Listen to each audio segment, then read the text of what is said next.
Hello everyone and welcome back. My name is Katza and I am the Arcane Bohemian. This video I'm going to go through and reflect on the year of the snake that we are in the process of ending. At the time that I'm filming this, it is about the end of January. Okay, it's like the 17th or so. And we're moving into February. In about a month, we'll be moving from the Chinese Year of the Snake into the Chinese Year of the Horse, specifically the Fire Horse. And I've noticed that there were a lot of patterns this past year, and that a lot of people followed, and that a lot of people kind of fell within two categories when it came to the Year of the Snake. There were some people who really look at 2025 and they go, wow, this is a really rough year. The Year of the Snake really was a very, very difficult year for a variety of reasons that could be. And then there's a lot of people who fall on a different end of the spectrum where the year wasn't particularly more difficult than previous years, but there was little challenges that came up again and again and again that seemed to challenge your value system, seemed to challenge the way that you viewed the world, seemed to challenge how you see things, and challenged the way that you perceived a lot of your society and encouraged healing in various aspects of your life. This could have been physical healing, mental healing, spiritual healing, in various aspects of your life. And I want to talk about kind of these two scenarios that I noticed was happening this past year. I want to talk a little bit about where I fit in this and my life and my experiences. And that's where I'm going to start because I was not part of the first group. I was part of the second. I would not say that this year for me was particularly challenging. I would say that there was about a decade between 2006 to 2016 that was absolutely awful. And in comparison to that, this year was an absolute breeze. But I will say that this year came with its own challenges. And those challenges all really dealt within the realm and spectrum of healing. Something within me. Within my life. I'm going to give you a few examples, not all of them, to kind of articulate this a little bit better so that you're understanding if you're resonating with kind of this aspect of this past year. This past year, the Year of the Snake is really about healing just as much as it is about shedding, right? And people forget that the snake energy in general has so much to it. It's so multidimensional. You've got the shedding of the skin, the shedding of old beliefs, the shedding of old belief structures, old values, people in your life potentially even shedding those things out. You've got healing. The snake is associated with medicine and healing and restructuring and transformation, bringing in new things, new ideologies, things of that nature. You've got the snake in terms of the very negative connotation of someone being a snake, someone being a backstabber, someone not being honest and legitimate with you and gossiping behind your back. And many people have viewed this past year and through this lens of, the Year of the Snake is all about shedding, or the Year of the Snake is all about transformation, and they've really limited it down. And I would say that, for me, the Year of the Snake was really about healing. It was about transformation, partially about shedding. It was all those things. And I don't think that I could say that it was just one. It was just this one aspect, or it was just this one thing that this year provided.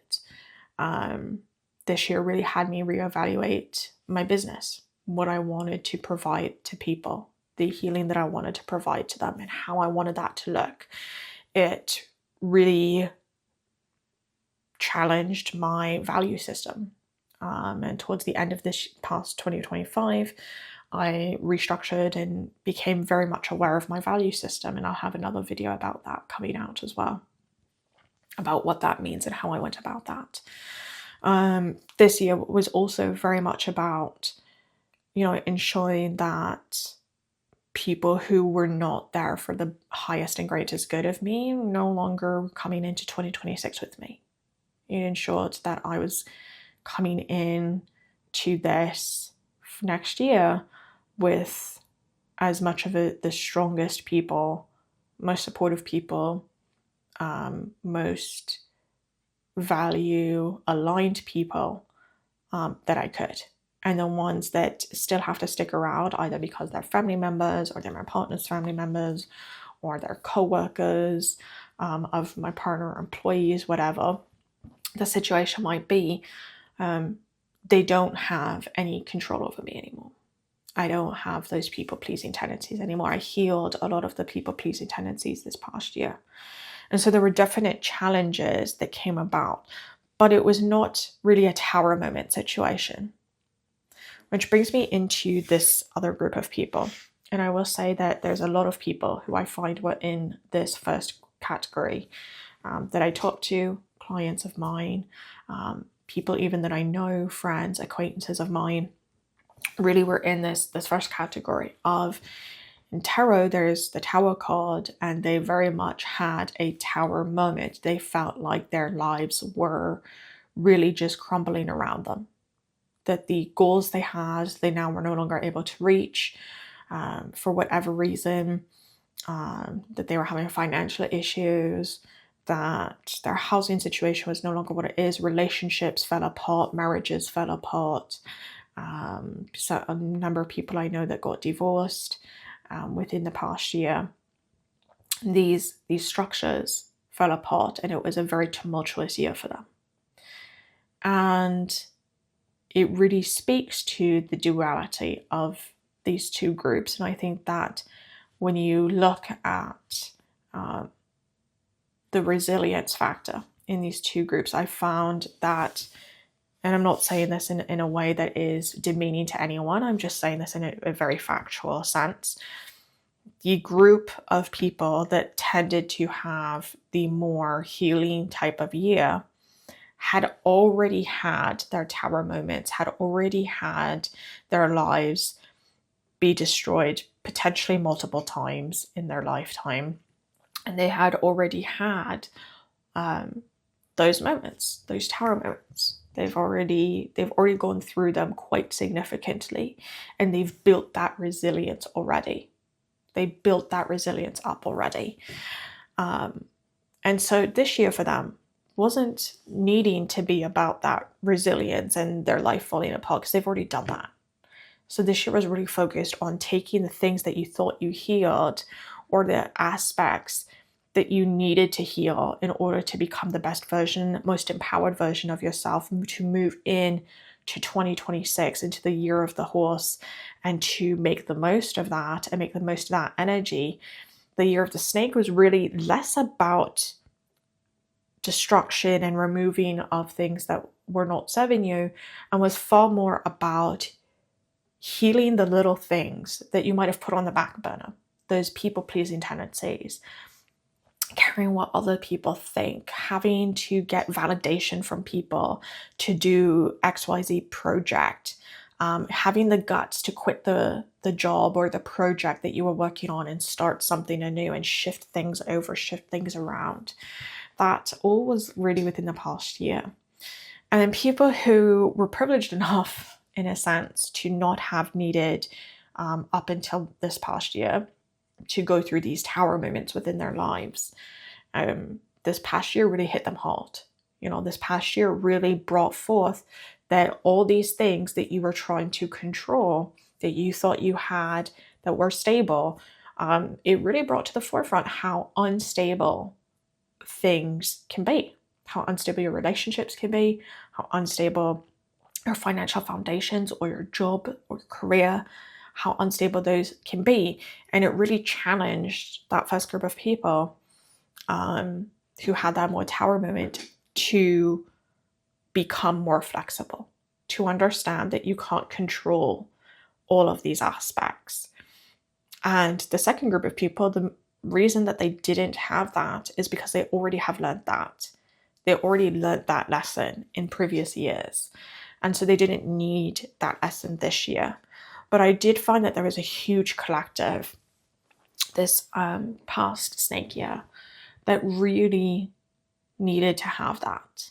They really needed to pull that down, that really needed to have aspects of their lives really challenged, potentially for some for the first time that they've ever had them challenged in their life, and really look at things in a new perspective and say, yep, this is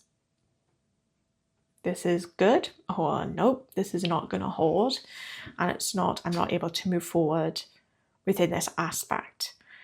I think that both lessons are vitally important for different reasons. And I think that people who have not fallen or feel like maybe they didn't fall into either of these two categories, I think that there's going to be challenges that will arise that's going to be far more difficult, potentially, on an energetic level at least, and far more challenging, again, on an energetic, spiritual level I'm talking on,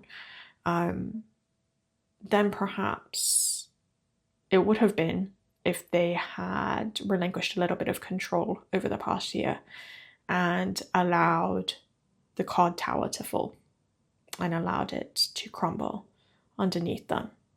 And there were some people that held on so tightly, that they're on the verge of suffocating themselves.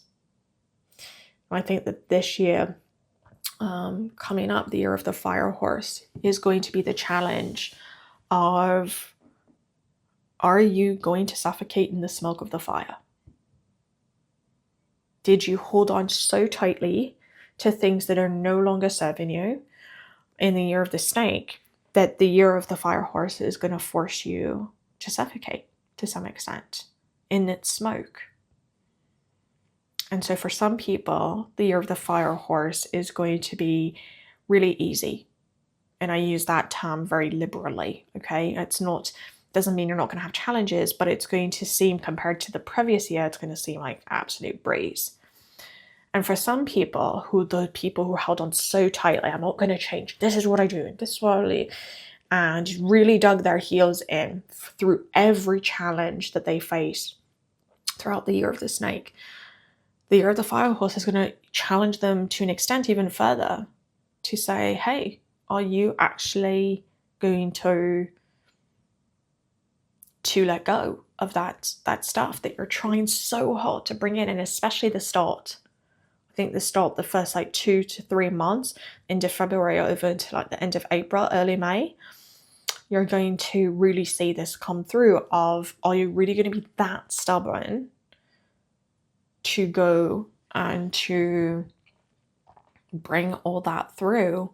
Or are you just going to end up suffocating by the end of the year? Where you're going to realize that none of this is serving you, and that entire year has just been you fighting and fighting and fighting and fighting and fighting, just like the previous year. And for what? When you didn't learn when it was appropriate to let go and when it was appropriate to fight.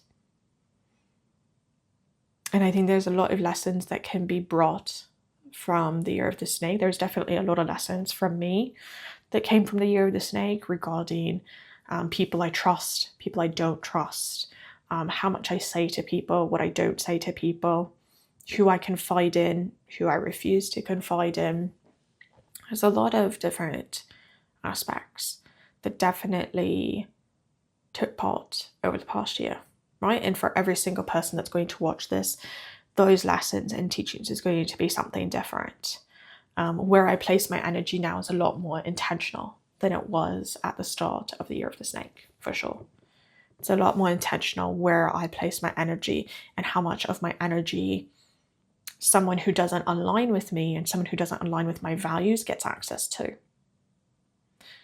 How much of my energy is someone who is actively working to belittle me and to tear me down? The fact that you don't get access to my energy. You don't get access to that part of me anymore. Right? Being a lot more intentional with how I hold myself when I speak, how I speak, the words that I use, the language that I use, how I come across.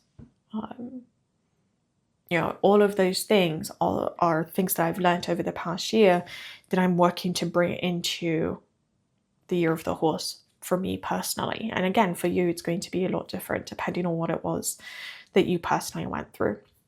And again, no two people went through exactly the same thing over the past year, but there were these conglomerative themes that I think really did ultimately challenge us as people and humans and spiritual beings, spiritual spirits, living this human existence and life. So that was just some thoughts I had. I think I'm going to just leave this there, keep it a little bit on the shorter end. And I encourage you to reflect as we move into the year of the horse.